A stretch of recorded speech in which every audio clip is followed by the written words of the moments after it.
ప్రభువైన యేసుక్రీస్తు నామములో ఈ రాత్రి సమయంలో బైబిల్ తరగతికి వచ్చినటువంటి ప్రతి సహోదరునికి వందనాలు తెలియజేస్తున్నాను. ఆన్లైన్లో తరగతిని వీక్షిస్తున్నటువంటి ప్రతి సహోదరునికి వారి కుటుంబ సభ్యులకు కూడా చింతపల్లిలో నుండి క్రీస్తు తరపుగా హృదయపూర్వకమైనటువంటి వందనాలు తెలియజేస్తున్నాను.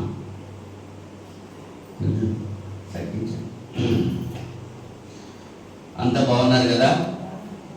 ఎండలు గట్టిగా కాసినాయి. దేవుని కృపను బట్టి వాతావరణం చల్లబడటానికి వర్షం ఇచ్చాడు దేవుడు. రైతులు కూడా ధాన్యాలు ఒబ్బడి చేసుకుంటానికి దేవుడు చూపిన కృపను బట్టి దేవునికి స్తోత్రాలు మనం చెల్లించబద్ధులమై ఉన్నాం. రైతులు మరి మనం తినేటువంటి ఆహార పంటల్ని వాళ్ళు కష్టపడి పండిస్తున్నారు. కర్షకులందరికీ కూడా మరి మనమంతా వారికి కృతజ్ఞత కలిగి వారి గురించి దేవుని సన్నిధిలో ప్రార్థించాల్సిన వారిగా మనం ఉన్నాం. ప్రార్థన చేసుకుని దేవుని యొక్క వాక్యం మనం ధ్యానం చేయడానికి ప్రయత్నం చేద్దాం. మహోన్నతుడా, పరిశుద్ధుడా, మీకు స్తోత్రం తండ్రి. ఈ రాత్రి సమయంలో మీ పాద సన్నిధికి వస్తుంటున్నాం. గత శుక్రవారం నుంచి ఇంత పర్యంతం మీ మహా దయచేత కృపచేత నన్ను మమ్మల్ని సజీవ లెక్కలో ఉంచారు. సురక్షితంగా కాచి కాపాడు. ఈ రాత్రి సమయంలో ప్రియమైన మీ బిడ్డలతో కలిసి ప్రార్థించడానికి మీరు అనుగ్రహించిన సమయం బట్టి కృతజ్ఞత. ఇంత పర్యంతము కీర్తన ద్వారా స్థితి పొందారు. ఈ సమయంలో వాక్య భాగం కొరకు మేము ఎదురు చూస్తున్నాం. ఈ రాత్రి సమయంలో మాకు కావలసిన ఆత్మీయ ఆహారం మీ గ్రంథం నుంచి మీరే మాతో మాట్లాడి మీ నామకే మహిమ తెచ్చుకుంటారని ప్రార్థన చేస్తున్నాం. అలాగే అనారోగ్యంగా బలహీనంగా ఉన్నటువంటి బిడ్డలందరి కొరకు ప్రార్థన చేస్తున్నాను. ప్రత్యేకించి కుమార్తె మరిపుడి కృపారాణి కొరకు ప్రార్థన చేస్తున్నాను. బిడ్డను స్వస్థపరచమని మేలు చేసి మహిమ పొందమని నేను ప్రార్థన చేస్తున్నాను. విశ్వాస సహితమైన ప్రార్థన రోజుని స్వస్థపరచు. అలాగే నమ్ముటనే వాళ్ళైతే నమ్మడానికి సమస్తం సాక్ష్యం. అంటే నమ్మిగా బిడ్డలో నాయన నిర్మించి ఆ బిడ్డకు నాయన సంపూర్ణ ఆరోగ్యం ఇచ్చి మహిమ ఘనత ప్రభావం మీరే పొందమని ప్రార్థన చేస్తున్నాను. ఈ సమయంలో వాక్య భాగంలోనికి వెళ్తున్నాం. ఆయన కూడా వచ్చిన ప్రతి బిడ్డను నియమించండి. ఆన్లైన్లో వీక్షిస్తున్న ప్రతి బిడ్డను ఆశీర్వదించండి. అలాగే స్టేటస్లు కూడా చూసుకుంటున్నారు బిడ్డలు. వారందరి కొరకు ప్రార్థన చేస్తున్నాం. వారి కుటుంబాల కొరకు ప్రార్థన చేస్తున్నాం. మీ కుమారుడు చూసి రెండో రాక కొరకు మమ్మల్ని అందరినీ కూడా ఆయత్తపరచమని ప్రార్థన చేసుకుంటున్నాను. పరిశుద్ధ గ్రంథం అంటే సర్వలోక మానవాళికి పరలోకం చేసేటువంటి మార్గము ఈ గ్రంథం అనేటువంటి విషయాన్ని ప్రతి ఒక్కరు గుర్తించి పరిశుద్ధ గ్రంథంలో ఉన్నటువంటి విషయాలు హృదయపూర్తిగా అంగీకరించడానికి మంచి మనసులు వింటూ ఉన్న ప్రతి బిడ్డకు మీరు దయచేస్తారని ప్రార్థన చేస్తున్నాను.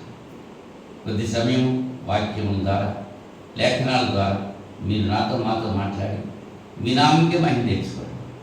మీ వాక్యము విత్తబడుచుండగా రోగగ్రస్తులు ఉంటే స్వస్థపరచండి. బలహీనలు ఉంటే బలపరచండి. ఆయా సమస్యలకు పరిష్కారం అనుగ్రహించండి. కొద్ది సమయం మీరే మాతో మాట్లాడి మీ లేఖనాల ద్వారా మీ నామకే మహిమ ఘనత ప్రభావం తెచ్చుకుంటారు. యేసుక్రీస్తు నామములో ఈ ప్రార్థన అడిగి వేడుకుంటున్నాను. పట్టుకుంటుంది. ఆమేన్. మరి ఒకసారి అందరికీ వందనాలు. గత శుక్రవారం మనం దేని గురించి చెప్పుకున్నాం చెప్పగలరా?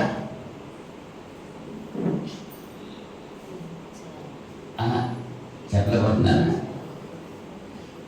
పరిశుద్ధ గ్రంథం వినేటువంటి వారికి కొన్ని హెచ్చరికలు, అలాగే బోధించేటువంటి బోధనలు కూడా కొన్ని హెచ్చరికలు తెలియజేయడం జరిగింది. వినేవారు శ్రద్ధగా వినాలి. చెప్పేవారు కూడా లేఖనానుసారంగా చెప్పాలి. లేఖనంలో ఏదైతే ఉందో అదే చెప్పాలి తప్ప లేఖనాన్ని లేనిది చెప్పకూడదు. ఉన్నది తీసివేయకూడదు, లేనిది కలపకూడదు. అలాగే వినేవారు కూడా చెబుతున్నటువంటి వారు లేఖనానుసారంగా చెబుతున్నారా, సొంత మాటలు చెబుతున్నారా అని ఆలోచించేయాలి అని మనగా శుక్రవారం మనం నేర్చుకున్నాం. అయితే ఈ దినాన్ని సామెతల గ్రంథం 16వ అధ్యాయం 4వ వచనంలో ఒక మాట చదువుకుని వాక్యంలోకి వెళ్దాం. యెహోవా ప్రతి వస్తువును దాని దాని పరినిమిత్తము కలుగజేశాను. నాశన దినములకు ఆయన భక్తిహీనులను కలుగజేశాడు. గర్వహృదయులందరూ యెహోవాకు హేయులు, నిశ్చయముగా వారి శిక్షణ అందుతుంది. కృపా సత్యముల వలన దోషములకు ప్రాయశ్చిత్తము కలుగు. యెహోవా యందు భయభక్తులు కలిగి ఉండటం వలన మనుషులు చెడుతనం నుండి తొలగిపోతారు. ఒకరి ప్రవర్తన యెహోవాకు ప్రీతికరమైనప్పుడు ఆయన వారి శత్రువులను సహా వారికి మిత్రులుగా చేయడు. అన్యాయం చేత కలిగిన గొప్ప వచ్చుడు కంటే నీతితో కూడిన కూర్చునే శ్రేష్ఠ. దేవుడు తన వాక్యం దీవించుగాక.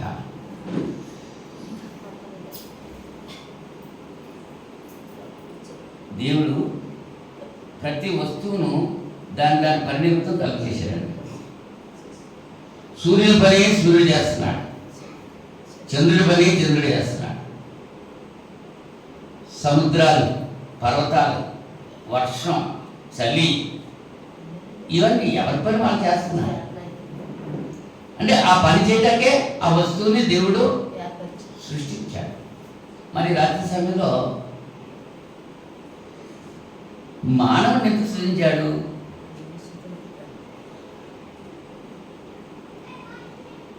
5 దినాలు కావలసినన్ని సృష్టి చేసి 6వ దినాన్ని మనిషిని చేశాడు. ఈ 5 దినాలు ఈ మనిషికి కావాల్సిన అన్ని ఏర్పాటు చేశాడు. చేసిన తర్వాతే మానవుని చేశాడు. మరి మానవుని ఎందుకు సృష్టించాడు అనేటువంటి విషయం ఇలాంటి సమయంలో మనం ఆలోచించేదానికి ప్రయత్నం చేద్దాం. లోకంలో మనుషులు ఈ ప్రశ్నకి సమాధానం ఇస్తూ ఉంటారు. ఏమని? ధనవంతులైతే ఈ లోకాన్ని అనుభవించడానికే దేవుడు మమ్మల్ని చేశాడు అని అనుకుంటారు. పేదవాళ్ళు అయితే ఈ కష్టాలన్నీ మనం అనుభవించాలి, అందుకోసం దేవుడు మనల్ని చేశాడు అనుకుంటారు. దేవుడు ఒక మత సంబంధమైన వ్యక్తి ఏమనుకుంటాడంటే దేవుని మహిమపరచడానికి మానవుని చేశాడు అని అనుకుంటాడు. మనకి వేదాంతాలు ఉన్నాయి. వేదాంతాలు కూడా ఏం చెప్తాయంటే దేవదూతలు పాపం చేస్తే వాళ్ళని ఖాళీ చేసి ఆ ఖాళీలో నియమించడానికి మానవుని చేశాడు అని కొందరు అనుకుంటున్నారు. అనా మానవుడిని అసలు మనిషిని ఎందుకు సృష్టించాడో పరిశుద్ధ గ్రంథంలో మనం ఆలోచించాం. ఇలాంటి సమయం దేవునికి ఒక సంకల్పం ఉంది. ఏంటది? ఆ సంకల్పమే యేసుక్రీస్తు ద్వారా మానవుల్ని కుమారులుగా కుమార్తెలుగా స్వీకరించాలి. దేవుడికి ఎంతమంది కొడుకులు?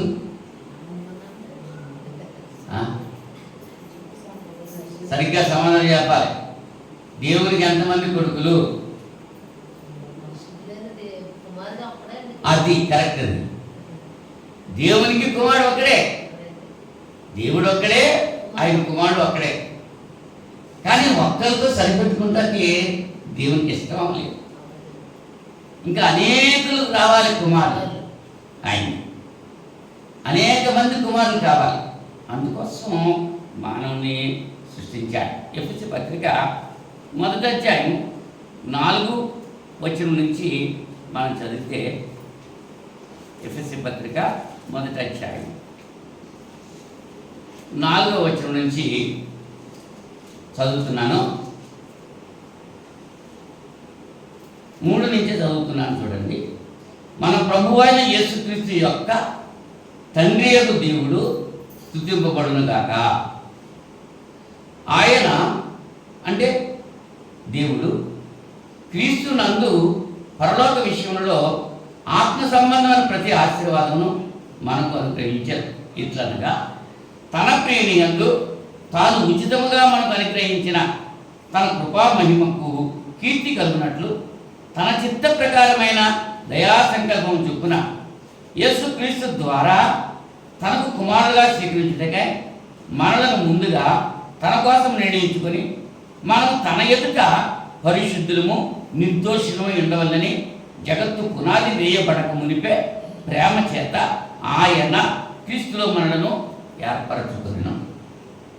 లేఖన భాగం అర్థమైందా? ఏం చెప్తున్నాడు?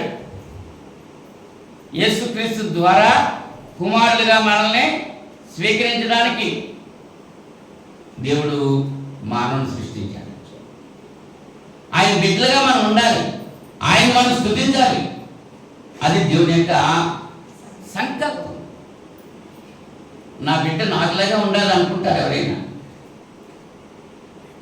ఇంకొకలాగా ఉండాలనుకుంటారా? లేదు. మరి దేవుడు కూడా తన బిడ్డలాగా ఉండాలనుకుంటున్నాడు, తనకలాగా. ఎలాంటి కుమారులు కావాలంట?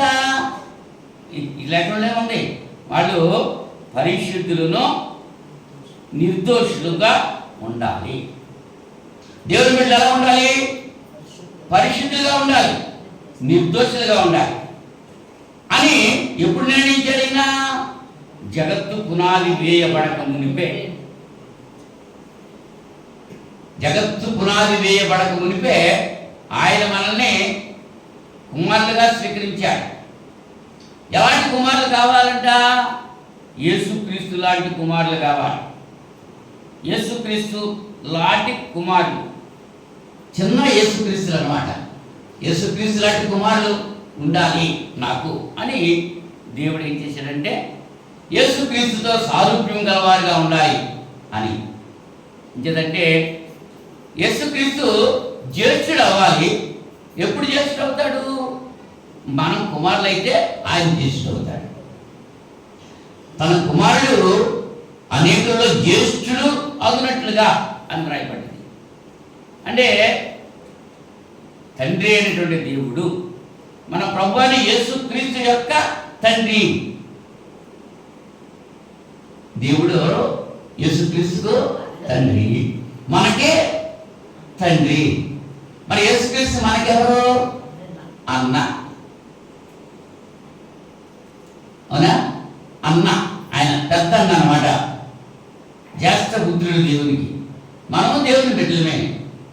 మనకంటే ముందు యేసు ప్రభు దేవునికి కుమారుడు. ఒకే కుమారుడు ఉన్నాడు, కానీ అనేక కుమారులు కావాలని దేవుని యొక్క ఉద్దేశం. వ్యక్తులను నిర్ణయించలేదు ఆయన, వ్యక్తిత్వాన్ని నిర్ణయించాడు. వ్యక్తులు అంటే ఒకడు పుట్టుగా ఉంటాడు, ఒకడు గుడిగా ఉంటాడు, లావుగా ఉంటాడు, సన్నగా ఉంటాడు, ఒకడు నల్లగా ఉంటాడు, తెల్లగా ఉంటాడు. వ్యక్తుల గురించి అనలేదైనా. రోమపత్రిక 8వ అధ్యాయము 28వ వచనం నుంచి చదువుతున్నాను. దేవుని ప్రేమించే వారికి, అనగా ఆయన సంకల్పం చొప్పున పిలువబడిన వారికి మేలు కలుగుటకై సమస్తమును సమకూడి జరుగుతున్నవని ఎరుగుదుము. ఎందుకనగా తన కుమారుడు అనేక సహోదరులలో జ్యేష్ఠుడగినట్లు, తన కుమారుడు అనేక సహోదరుల్లో జ్యేష్ఠుడగినట్లు దేవుడు ఎవరిని ముందు ఎరిగినో వారు తన కుమారుడితో సారూప్యం గలవారగుటకు వారిని ముందుగా నిర్ణయించాడు. ఎవరిని ఎరిగారో వాడిని ముందుగానే నిర్ణయించాడు. ప్రతి వస్తువును దాని పరినిమిత్తము దేవుడు సృష్టించాడు. సామెతల గ్రంథంలో మనం చూసుకున్నాం. భక్తిహీనులను ఎందుకు సృష్టించాడంట? నిత్యనాశనం కొరకు సృష్టించాడంట. వాళ్ళు భక్తిహీనులు అయిపోయారు. అని ఎంత చెప్పినా వినరు. వాళ్ళు శరీర సంబంధులు, శరీర మనసు కలిగి ఉంటారు. దేవుని సంబంధులు, దేవుని మనసు కలిగి ఉంటారు. కానీ వ్యక్తిత్వాన్ని నిర్ణయించాడు, కానీ అయినా వ్యక్తులు మాత్రం నిర్ణయించలేదు. దేవునికి ఉన్నటువంటి ఒక సంకల్పం, దాని గురించి ఆలోచన చేశాం. అది ఎప్పుడు నిర్ణయించాడు? ఆయన నిత్యత్వంలో ముందుగానే నిర్ణయించాడు. నిత్యత్వం అంటే ఆ చార్ట్ మీద మనం చూస్తే ఈ చివర నిత్యత్వం ఉంది, ఆ చివర నిత్యత్వం ఉంది. ఆదికి ముందు నీచత్వం. మానవుని సృష్టించక ముందు ఎవరున్నారు ఇక్కడ? దేవుడు ఉన్నాడు, యేసు ప్రభు ఉన్నాడు, పరిశుద్ధాత్ముడు ఉన్నాడు, దేవదూతలు ఉన్నాడు, ఇంకెవరు లేరు అక్కడ. తర్వాత మానవుని సృష్టించాడు. మానవుని సృష్టించిన తర్వాత ఎవరెవరు ఉన్నారు అప్పుడు? దేవుడు ఉన్నాడు,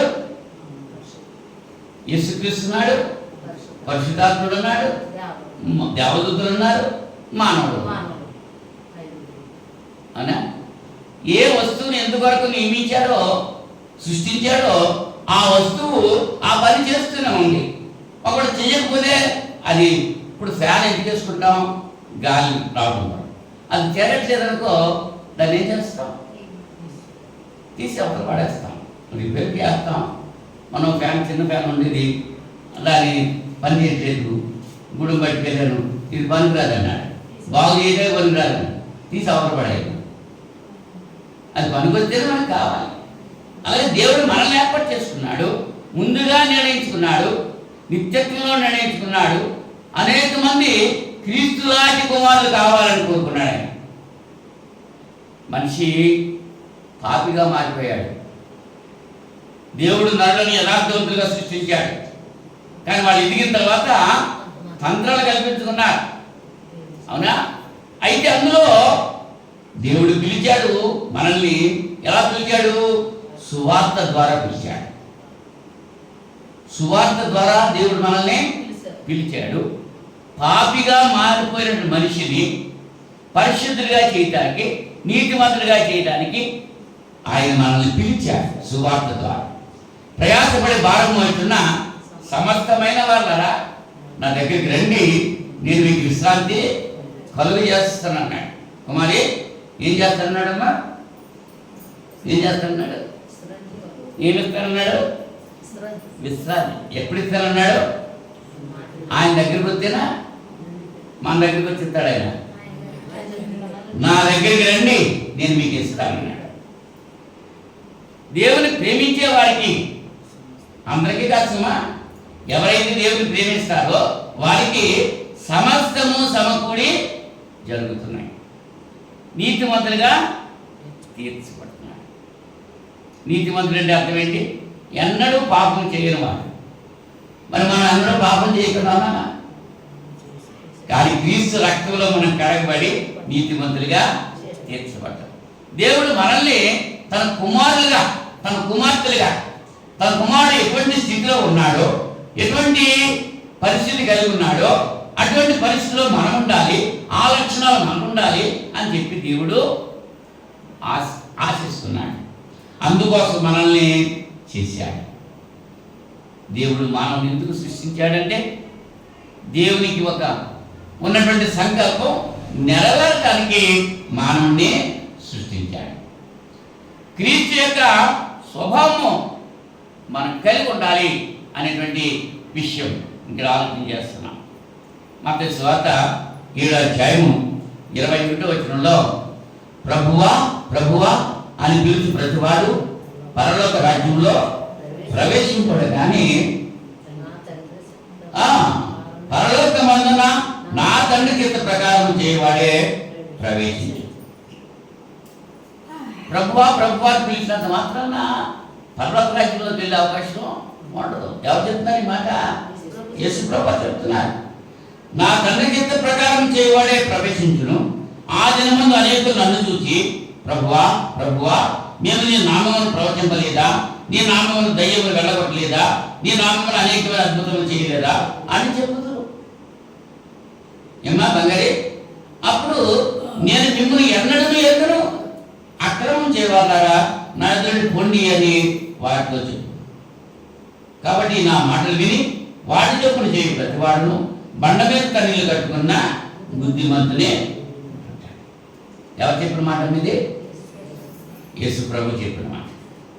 పెదవులతో గణపరచడం కాదు, మన పనులు చేయాలి.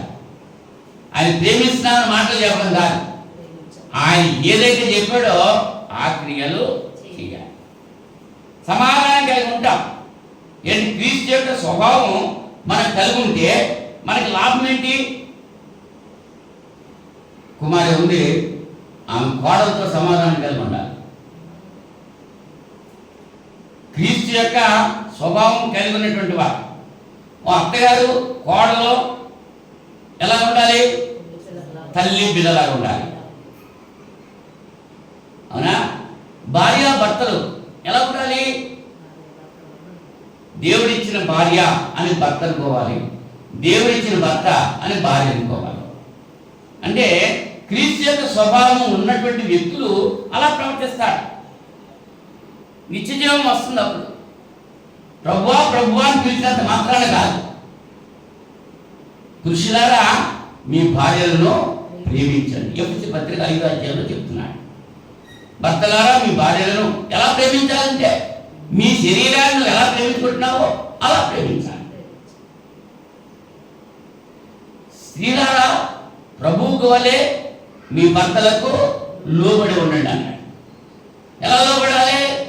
దేవునికి ఎలాగైతే లోబడినావో నీ భర్తకు కూడా వాళ్ళ లోబడి ఉండాలి. అది క్రీస్తు యొక్క స్వభావం. క్రీస్తు స్వభావం ఉంటే ఈ లక్షణాలు కలిగి ఉంటాయి. ఈ స్వభావం సాధించడం మనకి సాధ్యమంటారా? సాధ్యమేనమ్మా? సాధ్యమేనా? అసాధ్యమా? సాధ్యమా?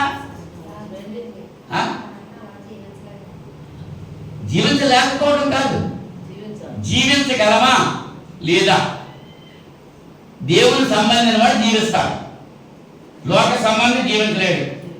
సాధ్యం. ఎందుకంటే దేవుడే నిర్ణయించాడు అలాగే. మరి దేవుడు నిర్ణయించిన దాన్ని మనం చేయలేమా? క్రీస్తును పోలినటువంటి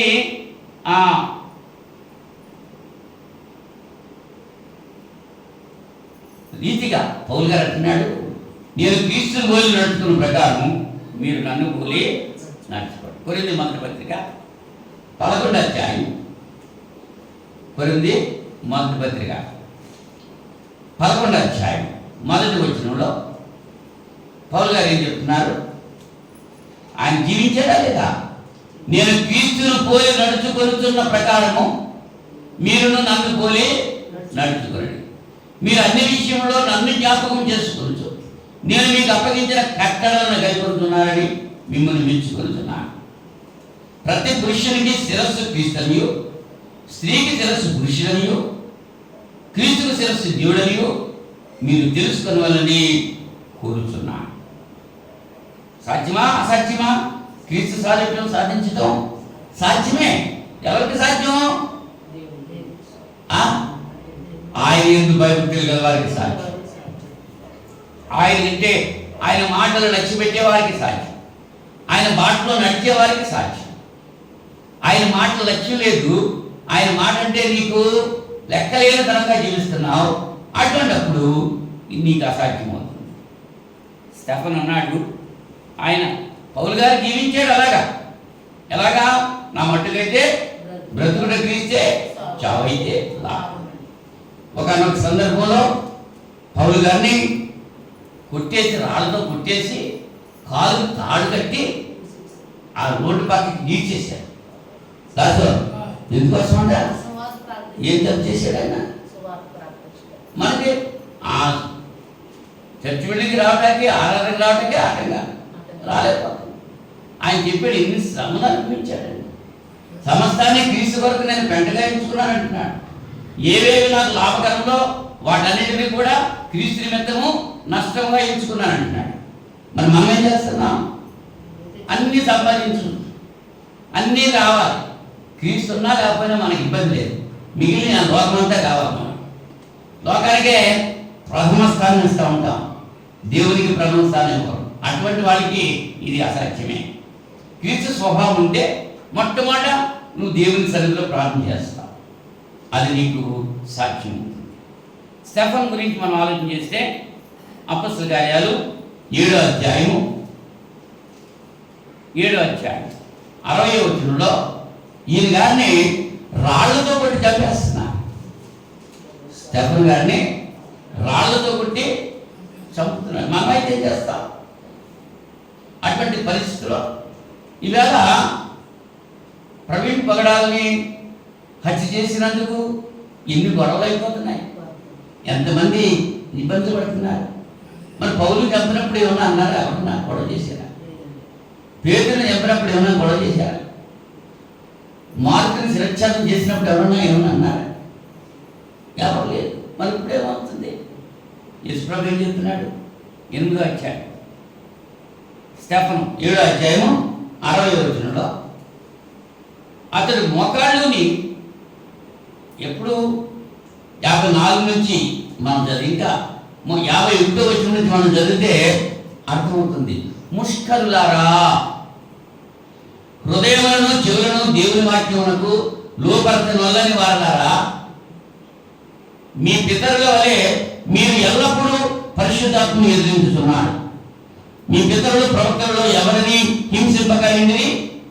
ఆ నీతిమంతిని రాకను గురించి ముందు తెలిపిన వారిని చంపిరి.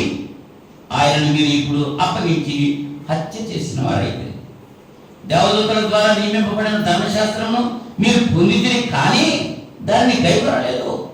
ఇజ్రాయేలుతో స్టెఫన్ గారు మాట్లాడుతున్నారు. స్టెఫన్ అంటే నాకు సంఘ పెద్ద. 7 పెద్దలను ఏర్పాటు చేశారు ఆదిమ సంఘంలో. ఆ పెద్దల్లో ఒక ఆయన స్టెఫన్. స్టెఫన్ వాక్యం చెబుతున్నాడు. వాక్యం చెబుతూ ఎలా ఖండిస్తున్నాడు? ముష్కరులారా అంటున్నాడు.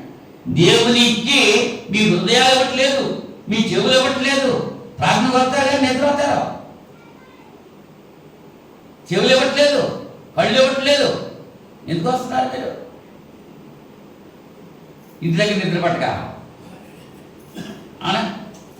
అదే ఇక్కడ హృదయమును చెవులను దేవుని వాక్యానికి లోపరచనొల్లని వారలారా. మరి మనం శుక్రవారం చెప్పింది ఇవాళ జ్ఞాపకం ఉందా? లేదే. నేను వేసుకున్న కూర ఏంటో తెలిసిందా? ఉందా? అది గుర్తుంటుంది. అవునా? నీ భార్యాభర్తలు కూడా ఏదో దెబ్బలాడుకున్నారు. ఆ మాటలో ఎంతకాలమైనా గుర్తుకుపోతాయి. అప్పుడు అలా కన్నావు కదా నన్ను, ఇప్పుడు ఇలా కన్నావు కదా నన్ను. ఆ జ్ఞాపకం ఉండదు. వాక్యం ఉండదు. ఇచ్చేత వాక్యానికి చెవి ఇవ్వట్లేదు, వాక్యానికి హృదయం ఇవ్వట్లేదు. హృదయపూర్తిగా వాక్యాన్ని వినాలి. దేవుని యొక్క వాక్యాన్ని వింటే వినడం వల్ల విశ్వాసం కలుగుతుంది. వింటే ఎవరి గురించి వినాలి? క్రీస్తుని గురించిన వార్త వినాలి. ఆయన ఇలా చెప్తూ ఉంటే మీ పితరులు ప్రవక్తలు ఎవరు చంపలేదు, దేవదూత ద్వారా నియమించబడిన ధర్మశాస్త్రం మీరు పొందారు, కానీ దాన్ని కైకొనలేదు అని చెప్తే వారు ఈ మాటలు విని 54వ వచనంలో కోపంతో మండిపడి అతన్ని చూసి పండ్లు కొరికింది. నేను చెప్తా ఉంటే ఇటీవల 2-3 రోజులు బట్టి డైలీ వాక్యంలో అన్య ఆచారాలు ఆచరించొద్దని చెప్తున్నాను. అన్యుల ఆచారాలు, అవునా, ఆచారాలు, పారంపర్య ఆచారాలు అనుసరించకూడదని చెప్తున్నాను. కొంతమంది కోపం వచ్చేస్తుంది. వస్తే కానీ నన్ను ఏం చేయలేదు. ఏం చెప్తా? వాక్యం చెప్తుంది. ఇక్కడ చెప్పనైతే రాళ్ళతో కూడా చంపారు. ఆమె వాళ్ళు ఏం చేస్తారు? ఉన్నదా లేదుదా వాక్యం? వాక్యం అంతే. వాక్యానికి మీరు చెవులు ఇవ్వట్లేదు, వాక్యాన్ని మీరు హృదయం ఇవ్వట్లేదు. వాక్యాన్ని మీరు హృదయం ఇస్తే వాక్య ప్రకారంగా జీవిస్తారు. 7:20 మత్తయిలో యేసుప్రభు ఏమన్నాడు? ప్రభువా ప్రభువా అని పిలిచి ప్రతివాడు పరలోక రాజ్యంలో ప్రవేశించుడు, కానీ పరలోకమందున్న నా తండ్రి చిత్త ప్రకారంగా జీవించేవాడే ప్రవేశిస్తాడు. చెప్పినంత మాత్రాన్ని కుదరదు, విన్నంత మాత్రాన్ని కుదరదు. చెయ్యాలి, ఆచరించాలి. ఆచరించడం అంటే క్రైస్తవ జీవితం జీవించాలి. స్టెఫన్ వాళ్ళని తీరుతున్నాడు. వాళ్ళు ఏం చేస్తున్నారు? అందరూ అతడు పరిశుద్ధాత్మ నిండిన వాడై ఆకాశంలోకి తేరు చూచి దేవుని మహిమను, యేసు దేవుని కుడిపార్శ్వమందు నిలిచింటను చూచి. ఎక్కడున్నాడమ్మా యేసు? దేవుని కుడిపార్శ్వమున ఉన్నాడు. అంటే దేవుని కుడిపార్శ్వమున ఎవరున్నారు? నేను చెప్పడం కాదు, స్టెఫన్ గారు చూసి చెప్తున్నారు. అంటే ఇది దేవుడు అనుకోండి, ఈ దేవుడికి కుడిపార్శ్వాన్ని ఎవరున్నారు? యేసుప్రభు ఉన్నాడు. యేసుప్రభు ఉన్నాడు, దేవుడు ఉన్నాడు. ఇద్దరు ఉన్నారా? ఇద్దరు ఒకటేనా? ఇలా చాలా మంది యెహోవా దేవుడే యేసుప్రభు, యేసుప్రభువే యెహోవా దేవుడు అని చెప్పేటువంటి బోధలో చాలామంది చేస్తున్నారు. కానీ ఇక్కడ వాక్యం ఏం చెప్తుంది? స్టెఫన్ ఏం చూస్తున్నాడు? ఆకాశం దేని చూచి దేవుని మహిమను యేసు దేవుని కుడిపార్శ్వమందు నిలిచియుండుట చూచి ఆకాశం తెరవటం మనిషి కుమారుడు దేవుని కుడిపార్శ్వమందు నిలిచియుండుట చూస్తున్నానని చెప్పాడు. అప్పుడు వారు పెద్ద కేకలు వేసి చెవులు మూసుకొని ఏకంగా అతని మీద పడి పట్టణం వెలుపలికి అతన్ని వెళ్ళగొట్టి రాళ్ళు రువ్వి చంపి ఏం చేశారమ్మా? ఇవాళ కూడా గుమ్మములో తమకు బుద్ధి చెప్పేటువంటి వారి మీద జనులు పగపడుతున్నారు. సత్యం చెప్తుంటే అర్థం చేసుకుంటా లేదు. వాళ్ళంతా అలా అంటున్నారు, ఈయన అక్కడే నెట్టి ఇలా ఉంటాం అంటున్నారు. నేను ఉంటాం కాదు, ఇక్కడ బైబిల్ చెప్తుంది. లేఖనంలో ఏవైతే ఉందో అదే చెప్తున్నాను. నా సొంత మాటలేమీ చెప్పట్లా. మీ పారంపర్య ఆచారాలు విడిచిపెట్టండి, మనుషులు కల్పించిన పద్ధతులు విడిచిపెట్టండి, లేఖనంలో ఉన్న పద్ధతుల ప్రకారంగా జీవించండి. అది బోధ చెప్తున్నాం. అంచేత యూదా గారు కూడా పరిశుద్ధులకు ఒక్కసారి అప్పగింపబడిన బోధ నిమిత్తం మీరు పోరాడాలి. లోకంతో కలిసిపోవద్దు. వాళ్ళంతా అలా చేస్తున్నారు, మనం కూడా అలా చేద్దాం అని మమైక్యం అయిపోకూడదు లోకంతో. ఈ లోకంతో పొత్తు దేవునితో విరోధం. స్టెఫను ఉన్నది ఉన్నట్టుగా చెప్పాడు, వాళ్ళు గద్దించి చెప్పాడు. అందుచేత వాళ్ళు ఏం చేశారు? రాళ్ళతో కొట్టి చంపాడు. 59వ వచనంలో ప్రభువుని గురించి మొదలుపెట్టచ్చు, యేసు ప్రభువా నా ఆత్మను చేర్చుకుని స్టెఫను పలుకుతుండగా వారు అతన్ని రాళ్లతో కొట్టిరి. అతను మోకాళ్ళుని ప్రభువా వాళ్ళ మీద ఈ పాపం మోపకము అని గొప్ప శబ్దంతో పలికాడు. ఈ మాట పలికి నిద్రించాడు. పౌలు అతని చావుకు సమ్మతించాడు. ఏమని అన్నాడా? తండ్రి వీళ్ళని ఏం చేసే అన్నాడా? నైనా వీళ్ళని క్షమించు, ఈ పాపం వాళ్ళ మీద మాపొద్దు అని చెప్పాడు. మాపొద్దు. అవునా? ఏమ్మా ఎవరు చెప్పారు మాట? కుమారి చెప్పాలి నాకు. ఏం చెప్పాడు? స్టెఫన్ ప్రార్థన ఏం చేశాడు? స్టెఫన్ ఏం ప్రార్థన చేశాడు? ఎవరి గురించి ప్రార్థన చేశాడు? మరి ఏమన్నా ఇప్పుడు అర్థం ఎవరు చెప్తారు? ఏమని ప్రార్థన చేశాడు? ప్రభువా నా ఆత్మను చేర్చుకో అన్నాడు. ప్రభువా వారి మీద ఈ పాపము మోపకము అని చిన్నగా చెప్పాడా? గొప్ప శబ్దంతో పలికి ప్రాణం విడిచిపెట్టాడు. అది క్రీస్తు మనస్సు అంటే. క్రీస్తు యేసు కలిగిన మనస్సు మీరును కలిగి, క్రీస్తు యొక్క స్వభావం ఉంటే అది మనకు ప్రయోజనం. క్రీస్తు యొక్క సారూప్యాన్ని సాధించడం అంటే అది ఎవరు సాధించారు? పౌలు గారు సాధించాడు, స్టెఫన్ గారు సాధించాడు, ఇంకా విశ్వాస వీరులు ఉన్నారు. ఫిలిప్పీ పత్రిక 11వ అధ్యాయంలో ఆ విశ్వాస వీరులంతా కూడా సాధించారు. మరి మనం సాధించామా? మనము దేవుని కుమారులుగా, ప్రియమైన కుమారులుగా మనం ఉండటానికి ప్రయత్నం చేస్తున్నామా అనేటువంటి విషయాన్ని మనం గమనించాలి. ఎలా ఉండాలి మనం? దేవుని బిడ్డలు. ఇంగ్లీష్లో ఒక సామెత ఉంది, రోమా నగరంలోకి వెళ్ళిన వాడు రోమియుడిలాగానే ఉండాలి. అలా ఉండలేదనుకో ఏమనుకుంటాడు? రోమా నగరంలోకి వెళ్తే రోమియుడిలాగా ఉండాలి.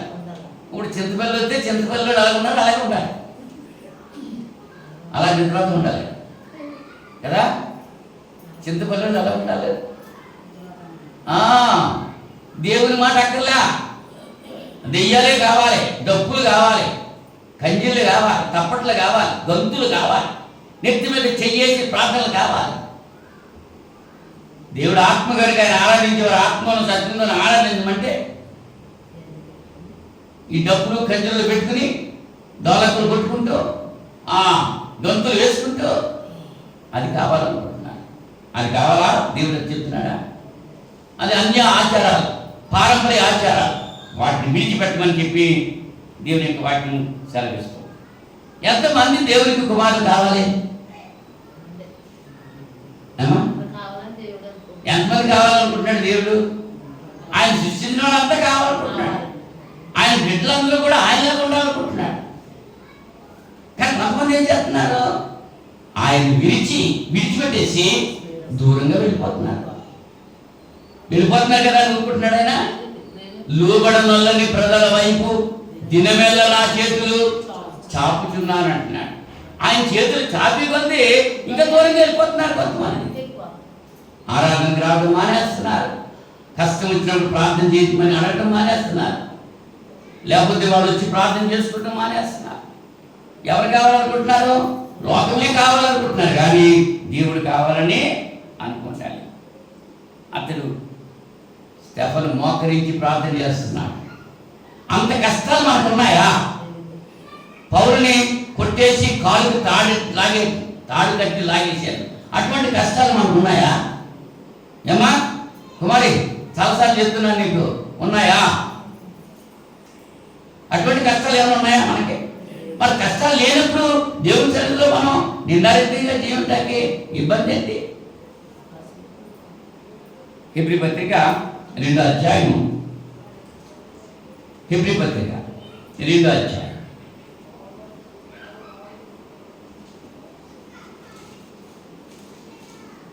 హెబ్రీ పత్రిక 2వ అధ్యాయం.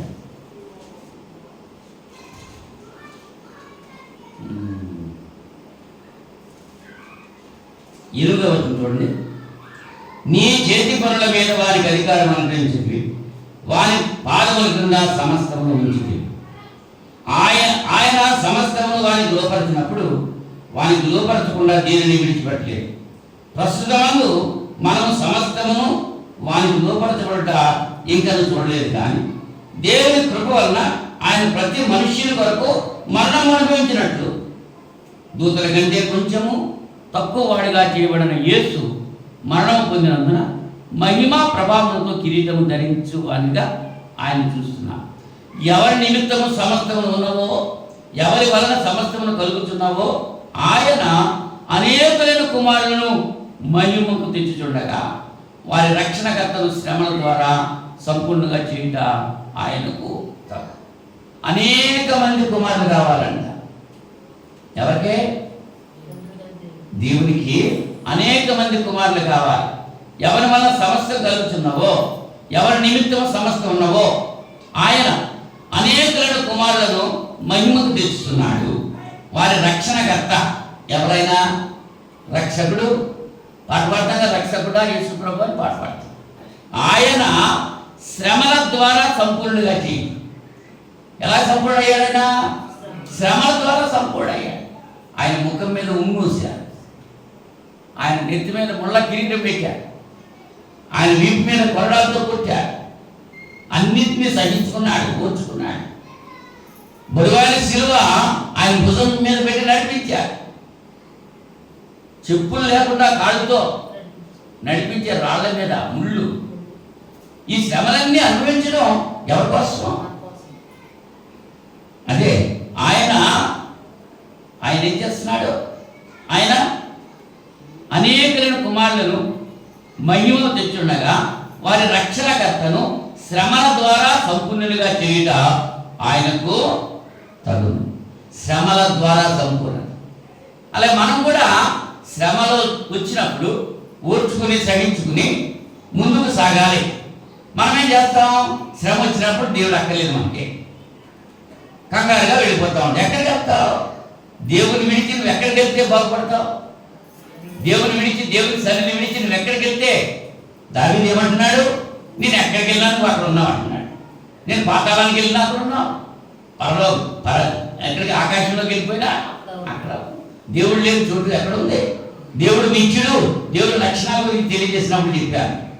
దేవుడు సర్వాంతర్యామి, ఆయన లేదు చోటట్టు లేదు. మరి ఆయన్ని విడిచిపెట్టి మనం దూరంగా వెళ్ళిపోతే క్షేమత భద్రత మనం కలిగి ఉంటామా? ఆయన కుమారులుగా మనం ఉండాలి. ఏమని? అవునా? ఇప్పుడు ఏ వస్తువు అయినా సరే పని చేయకపోతే దాన్ని ఏం చేస్తాం? పని చేయని వస్తువుని చెత్తపుట్లో పడేస్తాం. అవునా? మరి మనం కూడా పని చేయకపోతే మనల్ని కూడా ఏం చేస్తాడు ఆయన? పడేస్తాడా? పడేదా? మత్తయి సువార్త 3వ అధ్యాయము 10వ వచనంలో యేసు ప్రభువు చెప్తున్నారు. మత్తయి సువార్త 3వ అధ్యాయము 10వ వచనంలో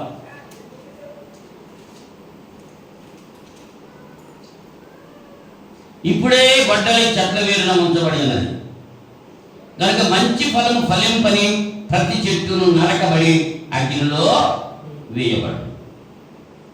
ఎక్కడున్నది గొడ్డలి? ఏ చెట్టును నరికేస్తానంటుంది?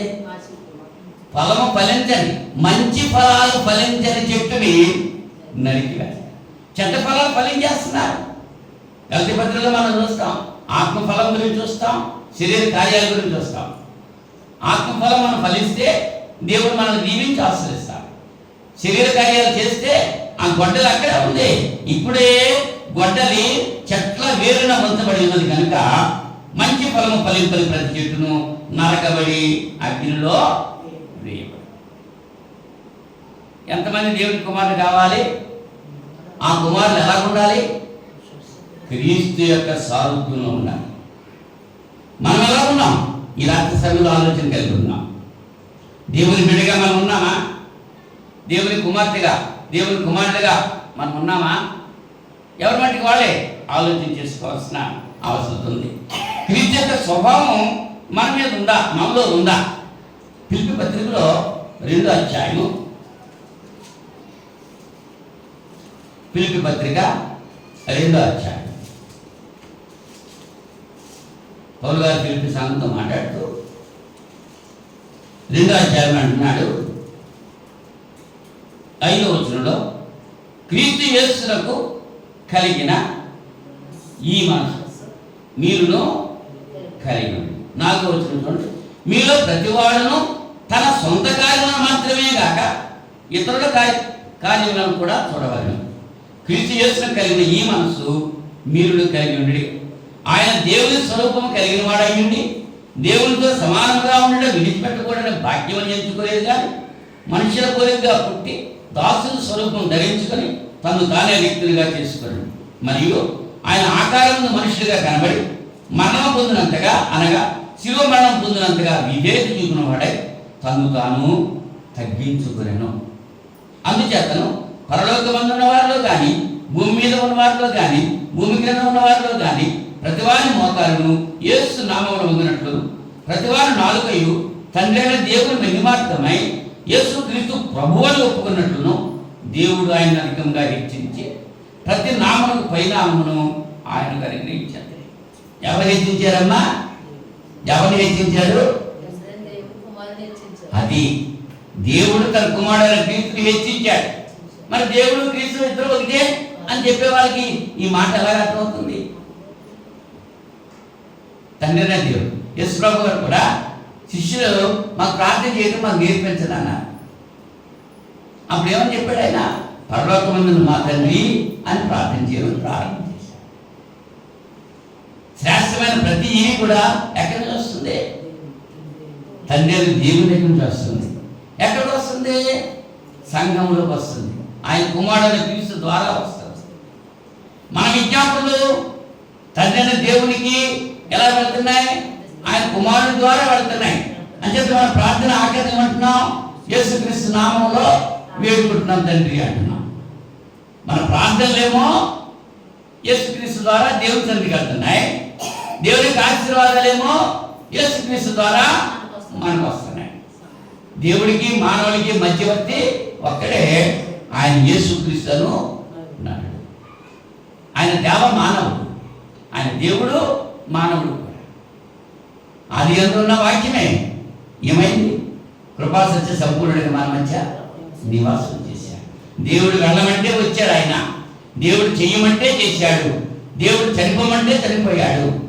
దేవుడు లేపమంటే లేచాడు. దేవుడు మళ్ళీ వెళ్ళమంటే ఆయన వస్తాకి సిద్ధంగా ఉన్నాడు. ఇప్పుడు ఆ దినాల్లో మనం ఉన్నాం. యేసుక్రీస్తు 2వ రాకడ దినాల్లో ఉన్నాం. శిష్యులు అడిగారు, అయ్యా ఎప్పుడు నువ్వు వస్తావంటే నాకు తెలియదు అన్నాడు. దేవదూతలకు కూడా తెలియదు. కాలములు సమయములు తండ్రి తన అధీనంలో ఉంచుకున్నాడు. ఆయన ఎప్పుడు వెళ్ళమంటే అప్పుడు నేను వస్తాను, అందుకని నాకు తెలియదు అన్నాడు. ఇప్పుడు వస్తాడో అమ్మ తెలిసేది. బంగారం తెలుసుందనుకో, యేసుప్రభు ఎప్పుడు వస్తున్నాడు? ఎక్కడ కూర్చుంటుంది? లోపల కూర్చోదు, బయట వచ్చేసి కూర్చుంటారు.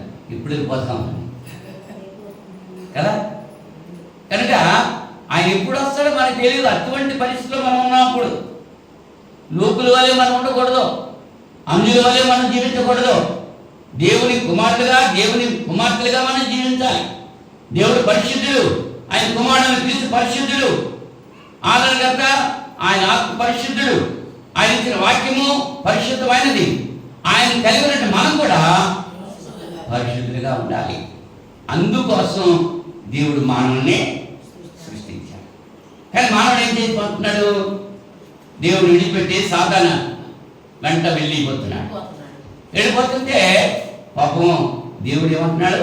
ఆకాశమా ఆలకించు, భూమి చెవుకు. నేను కన్నాను పిల్లల్ని, వాళ్ళని పెంచాను, వాళ్ళకి సర్వం ఇచ్చాను. కానీ వాళ్ళు ఏం చేస్తున్నారు? నా మీద తిరుగుబాటు చేస్తున్నారు. తిరుగుబాటు చేసే పిల్లలు ఉన్నావా? లోబడేటువంటి బిడ్డగా ఉన్నావా? నువ్వు ఆలోచన చేసుకో కుమారి. తిరుగుబాటు చేసే దానిగా ఉన్నావా? దేవునికి లోబడే దానిగా ఉన్నావా? దేవుని మాట విని ఆయనకు లోబడి జీవిస్తే దీవెనలు వస్తాయి. దేవుని మాట పెడచెవులు పెట్టి ఆయనకు దూరంగా వెళ్ళిపోతే శాపాలు వస్తాయి. దీవెనలు కావాలా? శాపాలు కావాలా? దేవుని బిడ్డగా ఉండాలా? సాతాను బిడ్డగా ఉంటావా? నీ ఇష్టం. బలవంతం ఏమీ లేదు. ఎవరిని బలవంతంగా పిలుస్తలేదు ఆయన పిలుస్తున్నాడు. ఆ పిలుపుకు లోబడి వస్తే ఎవరైతే ఆయన మాటకు లోబడతారో వారిని దీవించి ఆశీర్వదిస్తాడు. లోబడిన వల్లనే ప్రజల వైపు కూడా ఆయన ఏం చేస్తున్నాడు? దినమల్లా యేసుప్రభు గారు చెప్పిన ఉపమానంలో 100 గొర్రెలు ఉన్నవాడు ఒక్క గొర్రె తప్పిపోతే ఆ 99 గొర్రెలు అక్కడ పెట్టి తప్పిపోయిన గొర్రెలు వెతకడానికి వెళ్ళి 99 ఉన్నాయి కదా, సరిపోతున్నాయి. తప్పిపోయిన గొర్రె ఇచ్చేత ఆ గొర్రె తప్పిపోయింది. మరి మనం ఎలా ఉన్నాం? 99లో ఉన్నామా? ఒక్క గొర్రెలో ఉన్నామా? త్రోవ తప్పిన గొర్రెను ఆ గొర్రె ఏం చేస్తుంది? ఏడుస్తుంది, ప్రలాపిస్తుంది. అయ్యా, నేను ఆశపడ్డాను ఆహారం కొరకు, నేను ఇదిగో దారి తప్పాను, ముళ్ళ కంపుల్లో ఉన్నాను, ఇక్కడ కుళ్ళు వాసంలో ఉన్నాను, నన్ను కరుణించు బాబు అని కేక పెడుతుంది. అది మన జీవితాల్లో మనం కూడా కేక పెట్టాలి.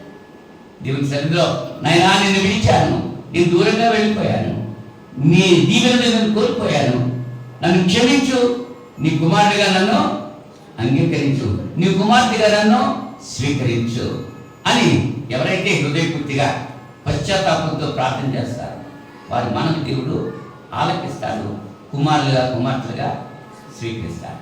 అట్టి కృప వాక్యమైనటువంటి ప్రతి ఒక్కరికి కూడా దేవుడు కలుగ చేయాలని ప్రేమతో నేను ఆశిస్తూ తెలియజేస్తూ ముగిస్తున్నాను. ప్రార్థన చేసుకున్నాను. ప్రేమాస్వరూపుడా, పరిశుద్ధుడా, మహోన్నతుడా, మీకు స్తోత్రం. ఈ రాత్రి సమయంలో వెళ్తబడిన వాక్యం బిడ్డ హృదయంలో ఫలించి అభివృద్ధి చెందడానికి సహాయం చేయండి. నిన్న ప్రతి బిడ్డను దీవించండి, నీ కృపలో భద్రపరచండి. మీరు మమ్మల్ని ఎందుకు సృజించారో అనేటువంటి విషయాన్ని ప్రతి ఒక్కరు కూడా, ప్రతి మానవుడు కూడా గ్రహించి మీ బిడ్డలుగా ఉండటానికి, మిమ్మల్ని స్తుతించడానికే, మీ మాట వినడానికే మమ్మల్ని సృష్టించారు అనేటువంటి ఆలోచన కలిగి మీ బాటలో నడవటానికి, పౌలు వలె, స్టెఫను వలె నా ప్రభువైనా మీ యొక్క సన్నిధికి రావడానికి మంచి అవకాశం మా అందరికీ దయచేయమని ప్రార్థన చేస్తున్నాను. ఈ లోపల అటువంటి శ్రమలు మాకు లేవు. మీ కుమారుడు క్రీస్తు మేము పొందాల్సినటువంటి శ్రమలన్నీ అనుభవించి మమ్మల్ని ఫ్రీగా చేశాడు, స్వతంత్రంగా చేశాడు. ఎందరో యేసుని అంగీకరిస్తారు, వారందరూ దేవుని కుమారులు అవడానికి మీరు అధికారం ఇచ్చారు. ఆయన కుమారుని క్రీస్తును ఈ రాత్రి సమయంలో ఇంకా ఎవరైతే అంగీకరించలేదో వారు అంగీకరించడానికి, అంగీకరించిన వారు నిరీక్షణ కలిగి ఉంటారు. మీరు కృప చూపుతారని ప్రార్థన చేస్తారు. ఇంతమంది వాక్యంలో హృదయాల్లో గుర్తుంచుకుంటానికి సహాయం చేయండి. వాక్య ప్రకారం జీవిస్తూ మీ కుమారుని క్రీస్తు రెండో రాకడలో లేక మా మరణం మరొక నమ్మకంగా ఉండడానికి మీరు సహాయం చేయండి. నాయన మీ చిత్తమైతే మరొక శుక్రవారం మేమంతా కలిసి మీ వాక్యం ధ్యానించి మిమ్మల్ని స్తుతించి గణపరిచే భాగ్యం ప్రసాదిస్తారని ఈ ప్రార్థన మా రక్షకుడును మీ ప్రియ కుమారుని యేసుక్రీస్తు నామములో వేడుకుంటున్నాను పరలోకపు తండ్రి. ఆమేన్. ఆమేన్. అందరికీ వందనాలు.